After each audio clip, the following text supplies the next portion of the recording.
మీరు ఇంజనీరింగ్ చేశారా? జాబ్స్ కోసం సెర్చ్ చేస్తున్నారా? 3600 మందికి పైగా స్టూడెంట్స్ కి జాబ్స్ వచ్చేలా చేసిన code Gyan 100 days software course లో జాయిన్ అవ్వండి. మీ కెరియర్ ని బిల్డ్ చేసుకోండి. నమస్కారం మేడం. నమస్తే అమ్మా. మేడం, అంటే ఈ మధ్య కాలంలో మనం చూస్తే పిల్లల్లో కూడా ఒబేసిటీ కేసెస్ అనేవి ఎక్కువగా అయిపోయాయి అని చెప్పొచ్చు. అయితే దానికి రీజన్ ఫుడ్ అని కొంతమంది చెప్తే, అందులో one of the reason parents సరిగ్గా పిల్లల్ని చూసుకోకపోవడం వల్లనే పిల్లల్లో బరువు పెరగడం అనేది ఎక్కువగా అవుతుంది అని వింటూ ఉన్నాం. అంటే ఏ సినారియోలో ఇలా జరుగుతుంది అంటారు మేడం? అంటే ప్రతిదీ తీసుకెళ్ళి పేరెంట్స్ మెడకే కట్టలేము. పిల్లలకి తినిపించాలి అనే ప్రేమ ఉండడం అయితే నిజమే. ఇక్కడ ఒక పాయింట్ ఆలోచించాలి సిరి మనం. పిల్లలు ఇదివరకట్లాగా బయటకు వెళ్ళి ఆడట్లేదు, ఎక్కువ గెంతట్లేదు, పరిగెత్తట్లేదు. అపార్ట్మెంట్స్ కొన్ని చోట్ల ఓకే, ఇంకా కొన్ని చోట్ల అంత పెద్దగా అంటే పిల్లల్ని బయటకు పంపిస్తే దెబ్బ తగులుతుందేమో, పిల్లల్ని వదిలిపెట్టలేము, మా పనుల హడావిల్లో వాళ్ళ వెనక వెళ్ళలేము. సో ఆడేది తగ్గింది. ఫిజికల్గా కూడా స్ట్రెంగ్త్ వాళ్ళలో ఉంటుంది చాలా. ఎందుకంటే కొన్ని వీడియోస్లో చూసినప్పుడు మనము ఒక చిన్న పాపకి వాళ్ళ ఫాదర్ ఇట్లా కిటికీకి ఏదో నెట్ కట్టాడు, ఎక్కేస్తుంది 1 year బేబీ. వాళ్ళ బాడీలో ఎనర్జీ చాలా ఉంటుందన్నమాట. మనం ఏంటి సోఫా ఎక్కి దూకారనుకో అమ్మో అంటాం, లేకపోతే పరిగెత్తారనుకో, మన ఉన్న ఇల్లు ఎలా ఉన్నాయి ఇప్పుడు అన్నీ, ఇటు తగిలితే ఇటు తగిలింది అంటాం, అటు తగిలితే అది పడిపోయింది అంటాం, మనకేమో ఆర్టిస్టిక్గా పెట్టుకోవాలని. సో ఇలా వాళ్ళని కదలద్దు మెదలద్దు, కానీ మరి వాళ్ళకి ఆకలి వేయాలి. మళ్ళీ అమ్మకి 2.5 hours అవ్వగానే నెక్స్ట్ ఫీడ్ ఏం పెట్టాలి, వీడికి ప్రోటీన్ ఇవ్వాలా, ఇది ఇవ్వాలా, అది ఇవ్వాలా. ఇవాళ రోజున మా పిల్లలకి ఎంత బాగా చేయగలం, ఎంత బాగా పెట్టగలం, ఇలా ఆలోచించే పేరెంట్స్ చాలామంది ఉన్నారు. సో తినను అంటే కూడా కాదు నాన్న, ఇది తినవా, అది తినవా. ఆ మధ్య ఎక్కడో చూసాను ఒకటి, బా అనే లోపల వాళ్ళ అమ్మ బోర్న్విటా, బిస్కెట్స్ అట్లాంటివేవో మొత్తం పట్టుకొని వస్తుంది. అంటే వాడి నోట్లోంచి రాకముందే ఏం అడుగుతాడో అంత కాన్షియస్గా అనమాట. అంటే అది పిల్లల పట్ల మమకారం. ఈ మమకారంతో ఏం చేస్తున్నారు, కొంచెం ఎక్కువే ఫీడింగ్ అవుతుంది. రెండోది ఓన్లీ పేరెంట్స్ అనలేము, చుట్టూరా అడ్వర్టైజ్మెంట్స్, కలర్ఫుల్ అడ్వర్టైజ్మెంట్స్. అలాగే చూడండి బయటికి ఇలా వెళ్తూనే ఒక్క 1 kilometer రోడ్లో ఈసారి ఎక్కడన్నా చూడండి మీరు, ఓ 50-60 ఫుడ్ అవుట్లెట్స్ ఉంటున్నాయి. ఎస్. మరి ఆటోమేటిక్గా పిల్లలు ఏమంటారు, అట్రాక్ట్ అవుతారు. వాళ్ళు అడిగిన తర్వాత పేరెంట్స్కి ఏమనిపిస్తుంది, ఇప్పిస్తే పోలే ఏమైందబ్బా అనిపిస్తుంది కదా. అది కాక ఇంకా కొంతమంది పిల్లలు నువ్వు చేసింది నచ్చట్లేదు అని చెప్పేసి ఆన్లైన్లో ఆర్డర్ పెట్టేసుకుంటున్నారు, చిన్న పిల్లలే. అంటే ఇక్కడ పేరెంట్స్కి ఏంటంటే ఒకటే మాట, తిననీలే పాపం, ఇప్పుడు కాకపోతే ఎప్పుడు తింటారు, ఒక్కొక్క ఏజ్లో ఉంటుంది కోరిక, తినని అని చెప్పే ఫీలింగ్ ఒకటి.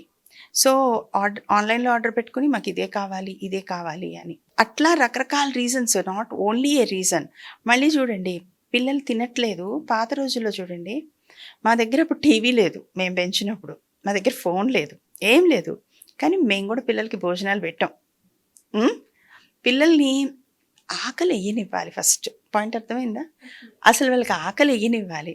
మనం ఆకలి లేకుండా పెట్టడం స్టార్ట్ చేసామనుకోండి, ఆడనివ్వం, ఎగరనివ్వం, పెట్టింది తినేయాలి. సో అసలు అరగదు వాళ్ళకి, ఆకలి వెయ్యదు, కానీ మనం పెట్టడానికి ప్రయత్నం చేస్తాం. అప్పుడు ఏం చేస్తాం, కిందకి తీసుకొచ్చి కార్లో కూర్చోపెట్టి, బైక్ మీద కూర్చోపెట్టి తిప్పుకుంటూ ఫుడ్ పెడతాం. తర్వాత ఇంకోటి, ఫోన్ చూస్తూ ఉంటే పిల్లలు నోరు తెరిచేస్తారు, అమ్మలు చక్కగా తోసేస్తారు కదా. అవును. వాళ్ళకి ఏంటి, ఏదరు వాగనన్నా వాగాలి పిల్లలతో, అదేదో మొబైల్ చూపించేస్తే అది చూస్తూ ఇటు తినేస్తారు. ఇదొకటి బాగా అలవాటైపోయింది. ఈ సినారియోలో ఏమవుతోంది అంటే వాళ్ళు ఎంత తింటున్నారు అవగాహన లేదు. చిన్నప్పుడు పిల్లలకి పాలు బాటిల్లో పోస్తే ఒక్కొక్క బేబీ ఫుల్ బాటిల్ తాగుతారు, ఒక్కొక్క బేబీ హాఫ్ వరకు తాగేసి ఇంకొద్దని ఇచ్చేస్తారు. పెద్దవాళ్ళు ఉన్నప్పుడు చెప్పేవాళ్ళు అనమాట, ఆ హాఫ్ తాగి అలా ఇచ్చేసిన బాటిల్ వదిలేసిన పిల్లల్ని చూసి వీళ్ళకి కెపాసిటీ వాళ్ళే తెలిసింది, వాడికే తెలిసింది కెపాసిటీ. అబ్జర్వేషన్లో పెద్దవాళ్ళు చెప్తూ ఉండేవాళ్ళు. కొంతమంది ఇలా తాగేసి తర్వాత వామిటింగ్ చేసుకోవడం పిల్లలు, అంటే ఆ ఉన్నదంతా తీసేసుకోవాలి. సో అప్పుడు ఎన్ని కావాలో మనం అన్నీ ఇవ్వడం మొదలు పెట్టడం. మార్చుకుని చేసేవాళ్ళం. ఇప్పుడు అలా లేదు కదా నాన్న. వాళ్ళు అడుగుతున్నారు, మనం తినిపిస్తున్నాము, ఆపలేకపోతున్నాము అంటారు. నేను ఎంతమందికో చెప్తుంటాను, ఆ 2 మినిట్స్ నూడిల్స్ ఉంటాయి కదా, మ్యాగీ. మంత్లీ వన్స్ పెట్టండి. దానివల్ల ప్రాబ్లమ్స్ ఉన్నాయని చెప్తాం. తెలుస్తుంది. తెలిసినా కూడా మనం ఈజీగా అయిపోతుంది అని ఇచ్చేస్తుంటాం పిల్లలకి. వాడికి ఇష్టం అంటూ ఉంటాం. సో అది కాక ఇంట్లో ఏమైనా స్నాక్ చేయాలి అంటే కూడా ఓపిక లేదు, టైం లేదు, ఏదోటి కొని తెచ్చుకోపో అని చెప్పి అవి ఇచ్చేస్తున్నాము. అంటే 2 వైపులా ఇది బయట పెరిగింది, మన దగ్గర కూడా అలాగే ఉన్నాం మనం కూడా. సో దీన్ని చూసుకుని health issues, early diabetic, early మీరన్న ఒబెసిటీ, తర్వాత దానితోటి వచ్చే పరిణామాలు, ఇవన్నీ కొంచెం ఆలోచించుకుంటే పేరెంట్స్, ఎందుకంటే తర్వాత అందరు డాక్టర్ల దగ్గరికి పరిగెత్తలేరు. తర్వాత ఎర్లీ మెడికేషన్స్, పిల్లలకి కాంప్లికేషన్స్, తర్వాత డైజెస్టివ్ సిస్టమ్ మీద ప్రాబ్లమ్స్, తర్వాత వచ్చి మనకి ఈ ఫుడ్లో కలర్స్ తోటి కొంతమందికి అలర్జీస్ వస్తున్నాయి. తర్వాత మైగ్రేన్ హెడేక్స్ వస్తున్నాయి పిల్లలకి, ఎందుకంటే కాన్స్టెంట్గా కూర్చొని చూస్తూ తినేస్తున్నారు కదా. తర్వాత తినేది ఒకటి, చూసేది ఒకటి. మనకి చెప్పేవాళ్ళు రంగు, రుచి, వాసన ఇవన్నీ కదా. చేతులు టచ్, సెన్స్, సెన్స్ కలుపుకో చేత్తో, టేస్ట్ దాన్ని ఆస్వాదించు, ఇవన్నీ చెప్పేవారు. అవును. ఇలా తినిపించే అమ్మలకి మనం ఏం చెప్పగలం? అది వాళ్ళు అర్థం చేసుకోవాలి అది హార్మ్ఫుల్ అని. ఎందుకంటే మనం ఏది తింటామో అది మనం, ఏది చూస్తూ తింటున్నాము, కంచంలోకి చూడట్లేదు, రుచిని ఆస్వాదించట్లేదు, దాని రంగుని చూడట్లేదు, పెట్టే వాళ్ళని పట్టించుకోవటం లేదు, తింటున్నాం అంతే. సో అది అర్థం చేసుకుంటే కనుక ఈ మీరనే బాల్యం బరువెక్కుతోంది, బరువెక్కకుండా ఆగుతుంది అనమాట. తర్వాత కాంప్లికేషన్స్ ఎక్కువైపోకుండా ఉంటాయి. చెయ్యండి, అన్నీ చెయ్యండి, దేన్ని కూడా చెయ్యొద్దు అనము, కానీ వితిన్ ద లిమిట్స్. ఒక 10 మినిట్స్ వాడు తినేసిన తర్వాత టీవీ పెట్టండి.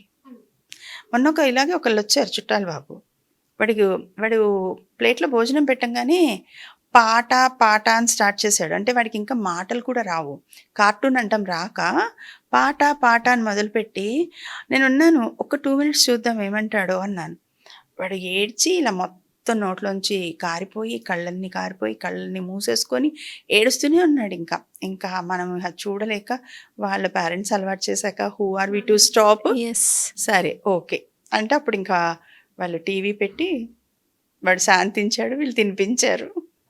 అలా ఉంది సిరి. ఇవాళ కొంచెం మార్పు అనేది రావాలి. Thank you ma'am, thank you so much. Welcome నాన్న. సుమన్ టీవీలో మీ పర్సనల్ అండ్ బిజినెస్ ప్రమోషన్స్ కోసం కింది నెంబర్కి కాంటాక్ట్ చేయండి.